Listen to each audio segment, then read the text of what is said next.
Hello, my name is MJ and welcome to English Bites.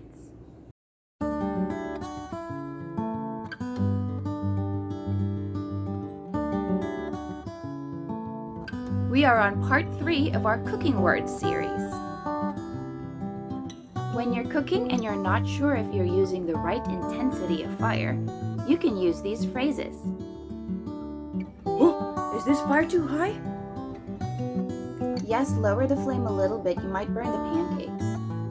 Let's look at those sentences again. Is this fire too high? Is this fire too low?